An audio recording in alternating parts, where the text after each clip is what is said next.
করো। ওয়াকাফ আইন মানছি না, মানবো না। এই মোদী সরকারের ওয়াকাফ আইন মানছি না, মানবো না। নারায়ে তাকবীর।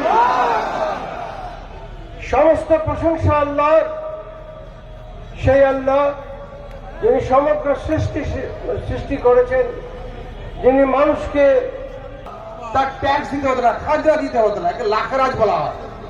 এই সম্পত্তিকে British east India company encroachment করলো, দখল করে নিল। তখন মাদ্রাসা চালানো মুশকিল হয়ে গেল, শিক্ষা প্রতিষ্ঠান চালানো মুশকিল হয়ে গেল, মুসলমানরা শিক্ষায় পিছিয়ে দিতে শুরু করলো।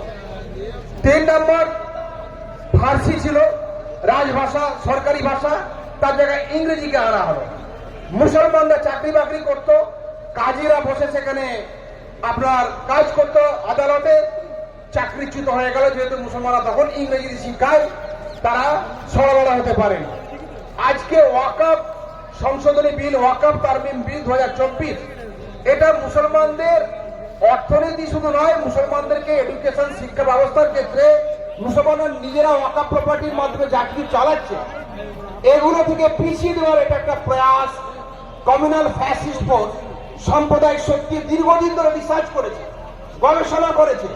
গবেষণা করার পরে তারা তাদের রাজনৈতিক শাখা যারা কেন্দ্রীয় সরকারে রয়েছে তাদের হাতে এটা তুলে দিয়েছে, এবং সেটাকে বাস্তবায়ন করার জন্য মোদী এবং অমিত শাহ আজকে চেষ্টা করছে। মহারাষ্ট্রে বিধানসভা ইলেকশন কালকে হবে, সেখানে গিয়ে অমিত শাহ বলছেন যে মুসলমানরা যে জমিতে হাত রাখে সেটা ওয়াকফ সম্পত্তি হয়ে যায়। সুতরাং ভাইরা, তোমরা সাবধান থাকবে। এইভাবে মিথ্যা কথাগুলো উনি বলে আজকে সংখ্যাগুরু সম্প্রদায়ের মানুষগুলোকে উত্তেজিত করছে শুধু ভোট ব্যাংকের জন্য। তাহলে তাদের এই নাপাক উদ্দেশ্য হল মুসলমানদের ওয়াকফ প্রপার্টিগুলোকে কেড়ে নেওয়া। ওয়াকফ সম্পত্তি এ আল্লাহর সম্পত্তি। ওয়াকফ সম্পত্তি এটা শরিয়তের আইনের সঙ্গে সম্পর্কিত। ওয়াকফের ব্যাপারটা ইবাদতের বিষয়, এবং ভারতীয় সংবিধানের মৌলিক অধিকারে যে কোনো ধর্মীয় সম্প্রদায়ের লোকেরা তারা তাদের ধর্মীয় ব্যবস্থাপনা, কার্যকলাপ, তাদের সম্পত্তি, সেগুলোকে তারা রক্ষণাবেক্ষণ করতে পারে। এই অধিকার মৌলিক অধিকারের মধ্যে রয়েছে। এটাকে কেড়ে নেওয়ার অধিকার কোন সরকারের নেই। আপনারা জানেন আলিগড় মুসলিম বিশ্ববিদ্যালয়ে সংখ্যালঘু চরিত্রকে নষ্ট করার জন্য বিজেপি পায়তারা করেছিল। সুপ্রিম কোর্টের 7 জনের আপনার ডিভিশনাল বেঞ্চ তার 4 জনের রায় দিয়েছে না মুসলমানদেরই চেষ্টা, প্রচেষ্টা এবং অর্থায়নে এই আলিগড় মুসলিম ইউনিভার্সিটি গড়ে উঠেছিল। এই রায়টা দিয়েছে। যদি রায় কমপ্লিট হয়নি, 3 জনের উপরে আবার আপনার এই রায় দেওয়ার জন্য একটা ডিভিশন বেঞ্চ করা হয়েছে। দেখা যাক তারা শেষমেশ কি রায় দেয়। যদি ওয়াকফ বিল আজকে মোদী, অমিত শাহ বলছেন এটা আমরা পাস করবোই, কিরেন রিজিজু বলছেন 80% লোক নাকি ওয়াকফ বিলের পক্ষে আছে। এভাবে তারা প্রচার করে মানুষকে বিভ্রান্ত করছে, তাই বলছে আমরা এটা পার্লামেন্টে টেবিল করবোই। সুতরাং এই বিষয়ে আমাদেরকে অবশ্যই রাজপথে নামতে হবে শৃঙ্খলার সঙ্গে। তবে আমরা আইন ব্যাকআপ করবো না। পার্সোনাল ল বোর্ড বলেছে যে আমরা আইন মেনে কাজ করব, আইনের বিরুদ্ধে যাব না। যদি পার্লামেন্টের এগুলো টেবিল হয় এবং পাস হওয়ার চেষ্টা করে, আমরা সমস্ত বিরোধী রাজনৈতিক দলের কাছে আমাদের জোরালো আবেদন থাকবে তারা যেন পার্লামেন্টে সকলে তাদের সদস্যরা উপস্থিত থাকেন এবং তারা ভোটাভুটিতে তারা যেন অংশগ্রহণ করেন, কেউ যেন পিছিয়ে না থাকে। সুতরাং এটা বিরোধী দলের সমস্ত আপনার সদস্যদের কাছে আজকে আমরা কলকাতা রাজপথ থেকে আমরা আবেদন করছি। 9 তারিখেও জামাত ইসলামী হিন্দের যে প্রোগ্রাম হয়েছিল সেখানে প্রজার নিউ মার্কেটে সেখানে আবেদন করা হয়েছিল। ভাইরা, শেষ কথা হলো এই যে ওয়াকফ এটা প্রপার্টি যা এর মাধ্যমে কাজগুলো করা হয়, এতে শুধু ধর্মীয় কাজ নয়, জনকল্যাণমূলক কাজ রয়েছে। আমি একটা বই লিখেছি ওয়াকফের হেফাজত, বিস্তারিত সেখানে আলোচনা করা আছে। আপনার শুনে অবাক হবেন, শুধু শিক্ষা প্রতিষ্ঠান, আপনার স্বাস্থ্য পরিচর্যা, শুধু মাদ্রাসা, মসজিদ, স্কুল, ইউনিভার্সিটি কায়েম নয়, এমনকি শুনে অবাক হবেন এটা এত জনকল্যাণমূলক যে পশুদের সেবা করার জন্য ওয়াকফ সম্পত্তির কাজে লাগানো যেতে পারে, শিশুদের বিনোদনের জন্য পার্কের ব্যবস্থাপনা করা যেতে পারে। ওলামায়ে কেরামরা এই সমস্ত ফতোয়াগুলো দিয়েছেন।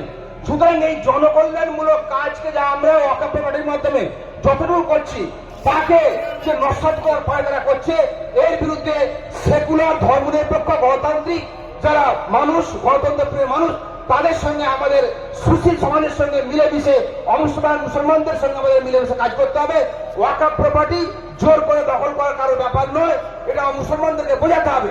পাড়ায় পাড়ায় আমাদেরকে বোঝাবো আজকে দেবোত্তর সম্পত্তির বিরুদ্ধে হস্তক্ষেপ না হয়, খ্রিস্টানদের সম্পত্তির বিরুদ্ধে হস্তক্ষেপ না হয়, শুধু মুসলমানদের উপর সম্পত্তির কেন হস্তক্ষেপ করা হবে? সুতরাং এটা আনডেমোক্রেটিক, অগণতান্ত্রিক, সংবিধান বিরোধী। আমরা একে রিজেক্ট করছি। বলুন, আমরা এই কালা কানুনকে রিজেক্ট করলাম। লিল্লাহি তাকবীর ওয়া আখিরু দাওয়ানা আলহামদুলিল্লাহি রাব্বিল আলামিন। ধন্যবাদ। এখন আপনাদের সামনে খুব সংক্ষেপে 1-1.5 মিনিটের মধ্যে তার কথা রাখবেন ওয়েস্ট বেঙ্গল নশো শেখ ডেভেলপমেন্ট বোর্ডের ভাইস চেয়ারম্যান আমিনুল হক, উত্তরবঙ্গ থেকে এসছেন, কথা রাখছেন। কোন সম্বোধন ছাড়াই সবাইকে সালাম জানাচ্ছি। আসসালামু আলাইকুম ওয়া রাহমাতুল্লাহি ওয়া বারাকাতুহু। প্রিয় ভাইরা, যুগ যুগ ধরে নবী রাসূলদের একটা অন্যতম সুন্নত হলো জালিমের বিরুদ্ধে প্রতিবাদ বা আন্দোলন। জালিম বা স্বৈরাচারের বিরুদ্ধে মুমিনদের আন্দোলন হবে, সংগ্রাম হবে, এবং সেই সংগ্রাম জয়ী হবে মুমিনরা। এটাই ইতিহাস।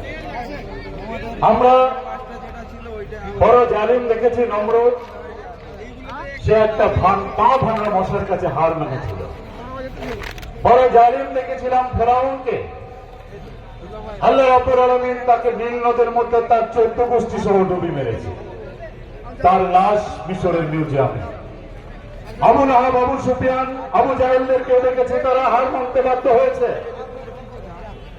বর্তমান ভারতবর্ষে নরেন্দ্র মোদী এবং অমিত শাহ যেদিকে হাত বাড়াচ্ছেন, তারা ভুলে গেছেন যে তারা 140 কোটি মানুষের অভিভাবকের পদে বসে আছেন। সব ভুলে গিয়ে একের পর এক যে বিলগুলো তারা পাস করছে এবং ভারতবর্ষে নিরীহ সংখ্যালঘু মুসলিম সমাজের প্রতি যেরকম হয়রানি পেরেশানি এবং জুলুম নিপীড়ন চালানোর চক্রান্ত করছে, তার শেষ সংস্করণ এই ওয়াকফ সংশোধনী বিল তারা নিয়ে এসছে। এই ওয়াকফ সম্পত্তি ভারতবর্ষের মুসলমানদের পৈতৃক সম্পত্তি, যেটা আল্লাহর নামে উৎসর্গ করে দেওয়া হয়েছে। যদি এই পথ থেকে তারা সরে আসে, নিশ্চিত ফেরাউন নমরুদের মতো তার পরিণাম হবে। আর ভারতবর্ষের মুসলিমরা তাদের শরীরে এক বিন্দু রক্ত থাকা পর্যন্ত তাদের নিজেদের অধিকার, নিজেদের সম্পত্তি রক্ষার জন্য সর্বোচ্চ সংগ্রাম চালিয়ে যাবে ইনশাআল্লাহ।